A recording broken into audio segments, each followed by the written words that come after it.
¿Qué tal? En esta oportunidad vamos a abordar el tema de los flip-flops. El flip-flop, que también se le conoce como bistable o como multivibrador, es un dispositivo que, como vemos en el lado derecho, tiene 3 entradas y tiene 2 salidas. Aquí vemos particularmente el ejemplo de un flip-flop que se conoce como jaca. Por sus 2 entradas se llaman de esa manera. Hay una tercera entrada que es la señal de reloj y tenemos 2 salidas que se denominan como Q y Q negada. ¿Qué características tiene el flip-flop? Bueno, como se menciona acá, tiene un par de salidas, pero acá entre paréntesis dice, una es completamente un complemento de la otra. Eso quiere decir que si Q vale 1, entonces Q negada va a valer 0. Y viceversa, si Q vale 0, entonces Q negada valdrá 1. De hecho, esto sé porque hay un inversor a la salida de cegada. Otro punto que tenemos a considerar con el flip-flop es que tiene 2 posibles estados. A la salida, cuando un estuche, el concepto del estado del flip-flop se referirá a los valores que tengan las salidas Q y Q negada. Esto quiere decir que, por ejemplo, si Q es igual a 1 y Q negada es igual a 0, esto representará un estado.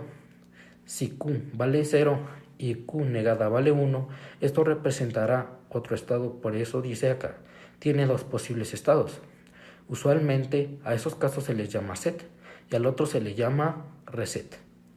Otro aspecto que tienen los flip-flops es que, de entenderse, cuando uno modifica la entrada o las 2 entradas, particularmente J y K o S y R en otro flip-flop, pues entonces los valores en las salidas van a cambiar.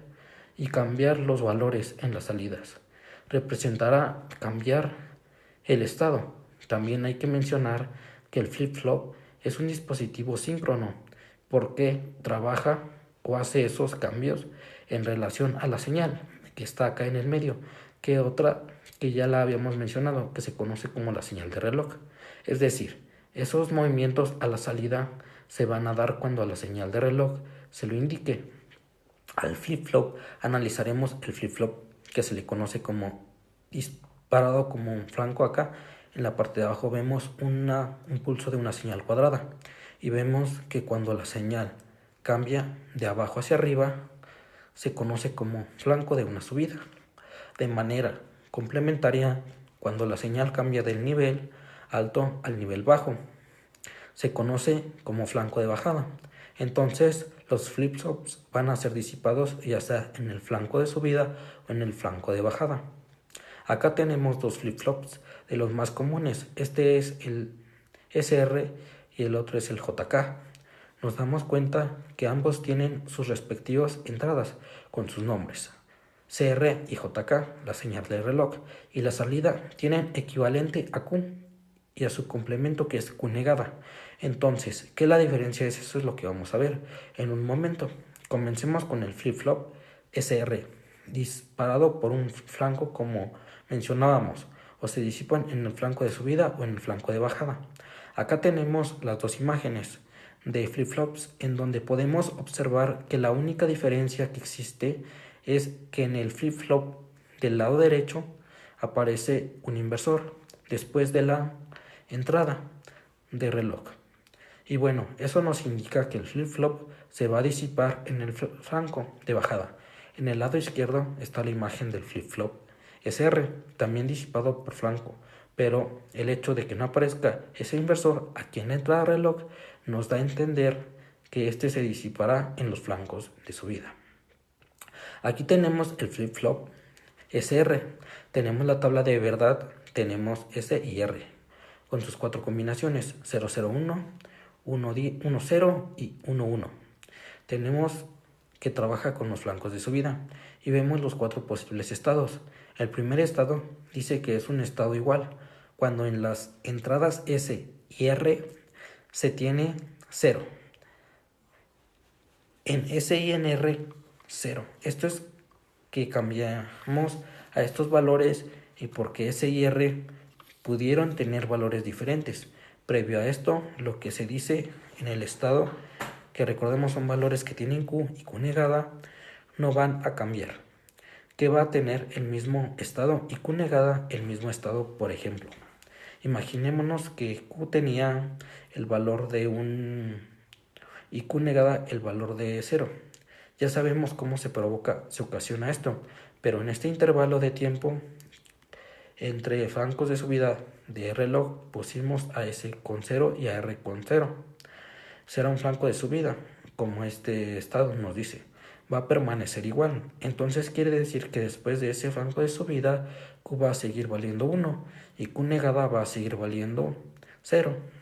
El caso complementario, si antes este flanco de subida que negaba valía 1 y Q valía 0, independientemente de lo que valía SR, los pusimos los dos a 0 antes de lo que el flanco de subida cuando se dé, entonces el estado va a permanecer igual, que Q negada va a valer y Q va a valer 0, y por eso se dice acá en la columna del reloj está en diferente, porque no importa si eres flanco de subida o flanco de bajada, en cualquier instante del 0 del reloj el estado no va a cambiar.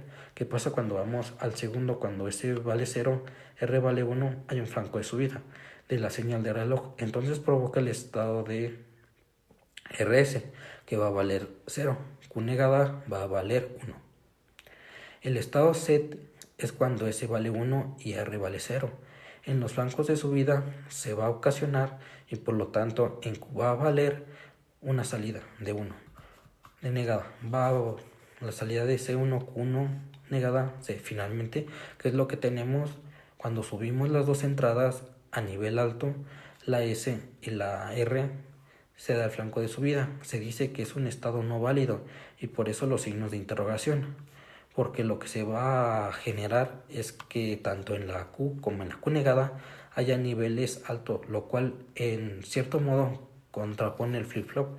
Si que vale necesariamente por inversión una esquina debería ser valer 0 y viceversa. Vamos a ver el ejemplo. En la simulación, acá tenemos al flip-flop SR, tenemos la entrada S, tenemos la entrada R, tenemos la salida Q y tenemos la salida Q negada. Vamos a correr la simulación y veamos que teniendo en S el valor de 1 y en R el valor de 0, entonces en Q deberíamos de tener el estado alto y Q negada el estado bajo. Damos play a la simulación y vemos cómo se provoca el estado de set. Si nosotros ahora ponemos el estado alto en R y el estado bajo en S, entonces lo que vamos a tener al estado de reset es decir que la negada con este les va a encender y Q va a apagarse. Vamos a darle play, ahí tenemos ese cambio. Vamos al tercer caso. Paramos la simulación y ahora le vamos a poner a ambos 0. Recordemos que ese estado era de no cambio, entonces una vez que le demos play a la simulación se debe de mantener en ese estado. Es un 1 Q0. Damos play y vemos como el hecho de tener en 00 nos mantiene al flip-flop SR en este estado. Finalmente paramos la simulación y vamos a poner los dos en alto. Recordemos que esto va a provocar que tanto como Q negada enciendan, lo cual hemos dicho que es un estado no válido porque siempre las salidas deben ser complementarias. Damos play y vemos como tanto Q como Q negada en este estado no válido van a encender. Vamos a ver un ejemplo. Tenemos acá en la parte superior a la señal de reloj, tenemos 1, 2, 3, 4. 4 impulsos y nos vamos a fijar únicamente en los flancos de subida. Recordemos que las señales S y R pueden estar cambiando durante todo ese tiempo, pero nosotros no vamos a concentrar en los flancos de subida. Acá, por ejemplo, la entrada S tiene un valor de 0 y la entrada R también tiene ese mismo valor. Q en este caso vale a la salida y Q negada vale cuando la señal o cuando el tiempo empieza a avanzar y se da el flanco de subida, observar los valores que tiene S y R. En ese instante vemos que S vale 0, que R vale 0. Y si recordemos, S0 y R0 no provocan un cambio en las salidas. Por eso Q, como en ese instante, y después se mantiene en 0. Para el caso de Q negada, que está en 1, esa combinación de 0 en las entradas también va a permitir que siga manteniendo ese valor, porque la tabla de verdad así lo establece. 0, 0 no provoca cambio en el estado. Y recordemos que el estado es la combinación de los valores de Q y de Q negada. Como podemos observar en este trayecto de tiempo, R cambia, pero el flip-flop no va a cambiar. Su estado, cuando se hagan cambios en las entradas, si es que no se ha todavía presentado un flanco de subida, por eso vemos como, aunque R ya mantuvo el nivel de 1, acá las entradas siguen en los mismos valores, Q0 y Q negada 1. Entonces ponemos atención en el segundo flanco de subida, que es en esta línea amarilla punteada, y vemos que ahí si S y vale R vale 1, entonces se tendrá que considerar la salida cuando tenemos a S en 0 y a R en 1. Entonces es la segunda fila que tenemos en la tabla de verdad, S0 y R1. Ya estando el flanco de subida, entonces se va a provocar 0 o se va a ocasionar el estado de reset, que implica que Q va a valer 0 y que Q negada va a valer 1. Pero es la coincidencia que Q vale 0 y Q negada vale 1. Por lo tanto, entonces se va a mantener en el mismo valor. Q va a seguir valiendo 0, o Q negada va a seguir valiendo 1 hasta que el siguiente flanco de subida. Luego vemos que también en este trayecto vean cómo S y R cambian, pero nuevamente nos debemos de fijar en los flancos de subida, la señal de reloj, y ahí es donde tendremos que evaluar. Ahora que vemos que S vale 1 en este tercer flanco de subida y R vale 0, si vamos a la tabla de verdad, S1, R0 en un flanco de subida van a provocar el estado de C, y eso que da cuenta de que Q tiene que valer un Q negada, vale 0. Por eso vean que hasta ese tercer flanco de su Q va de bajo a alto, porque en el estado de set que vale 1 y Q negada que vale 1 va a pasar a 0, porque en ese estado Q negada vale 0. Nuevamente vemos que en ese trayecto de tiempo tanto R como S cambiaron de valor, pero no nos debemos de fijar en el flanco de subida que se representa para este cuarto impulso. En ese instante ahora sí hay que evaluar S, ¿vale? O R vale 1, y ya sabemos que eso nos va a provocar el estado de reset. En el estado de reset que Q debe valer 0, por eso vean que venía en 1 y pasa a 0. Una EADA en el estado de reset debe valer 1 y como venía en 0 pasa. Ahora vemos un flip-flop más común, el JK disipado por flanco. La tabla de verdad del flip-flop JK, a diferencia del SR, la única diferencia que muestra es en el estado 11, que vemos como 00. Si es una permanencia de estado, no hay cambio, 0, 1 reset y set, pero vean como en 1, que era un estado no válido, un estado prohibido cuando se daban los flancos de subida en la señal de reloj, ahora va a provocar un estado de basculación. Es como si tuviéramos un semáforo de tren que está en rojo y verde. Se apaga en el rojo, prende el verde. Se apaga el verde, prende el rojo. Y de manera continua, ese es el estado de basculación que presenta el flip-flop JK. Bueno, aquí tenemos nuevamente un ejemplo de diagrama de tiempos donde ahora analizaremos el flip-flop JK y donde el objetivo es nosotros veamos cómo se da ese estado de basculación tenemos la señal de reloj en la parte de arriba en color negro. Tenemos igual 4 impulsos para poder evaluar esa señal.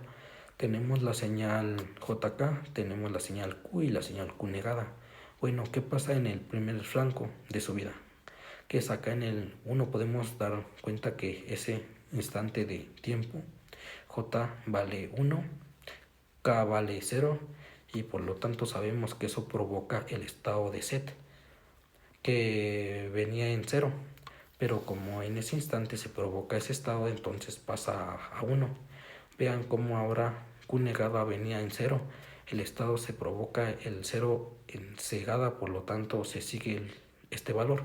¿Hay cambios en la señal? Sí hay o no hay, no nos interesa, o no vamos a fijarnos cuando se dé el segundo flanco de subida, que está acá, y vean cómo exactamente en ese flanco de subida J pasa a 0 y K pasa a esta condición de 0 de J, y 1 de K veamos que va a ocasionar el estado de reset, y recordemos el estado de reset J0, K1 nos provoca que en Q haya un set y que en Q negada haya un, por lo tanto vean como Q que veía en 1 porque estaba en el estado de Z, ahora pasa a 0.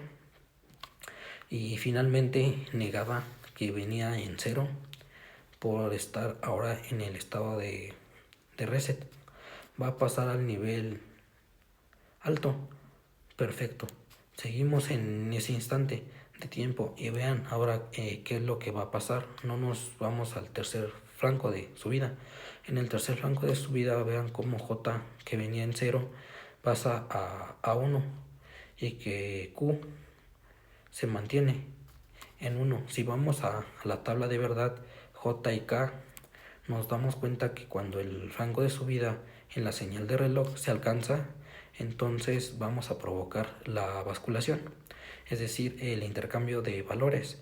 Por lo tanto, como J vale 1, K vale 1, entonces Q que venía en caer va a bascular, o sea, va a cambiar de valor, va a pasar a 1, y Q negada que venía en 1 va a pasar a 0. Perfecto, cambiaron de valor, tanto que como Q negada hasta cuando van a volver a cambiar de valor. Recordemos, mientras J y K permanezcan en el estado alto, el flip-flop va a bascular, y eso es lo que podemos ver en el cuarto impulso. En el flanco de subida veamos que J y K siguen manteniendo el valor de 1, y ni modo, Q que venía a tener bascular y a 0 y que Q negada que venía en 0 va a pasar a 1. Este proceso se va a repetir en cada flanco de subida de la señal de reloj, siempre y cuando recordemos que J y K permanezcan en el estado alto. Para terminar vamos a ver el funcionamiento del flip JK. Tenemos la entrada J, tenemos la entrada K, tenemos la entrada Q y tenemos la entrada de Q negada, que debe ser complementaria. Tenemos acá el generador de funciones que está ingresando una señal de reloj a la terminal correspondiente. Entonces, si tenemos en J el valor de 1 y en K el valor de 0, tenemos que provocar el estado de Z. Entonces esto debe estar siendo que Q1 y demos play a la simulación y vemos que esto sucede. Paramos la simulación y ahora invertimos, ponemos a J en 0 y a K en 1, damos play y ahora demos de encender que Q negada y Q deben de estar en 0. Reset, continuamos. ¿Qué pasa si nosotros ahora ponemos en K también 0? Tenemos a J en 0, acá en 0. Recordemos que es un estado de no cambio. Cuando demos play debe de mantener Q negada en 1 y Q en 0. Ahí está. Y finalmente vamos a provocar ese estado de basculación de flip-flop JK. De lo demás tenemos J1, tenemos en K1, y cuando demos play va a estar basculando, o sea, va a estar alterando los valores de Q negada. Al caer el 1 acá en 0,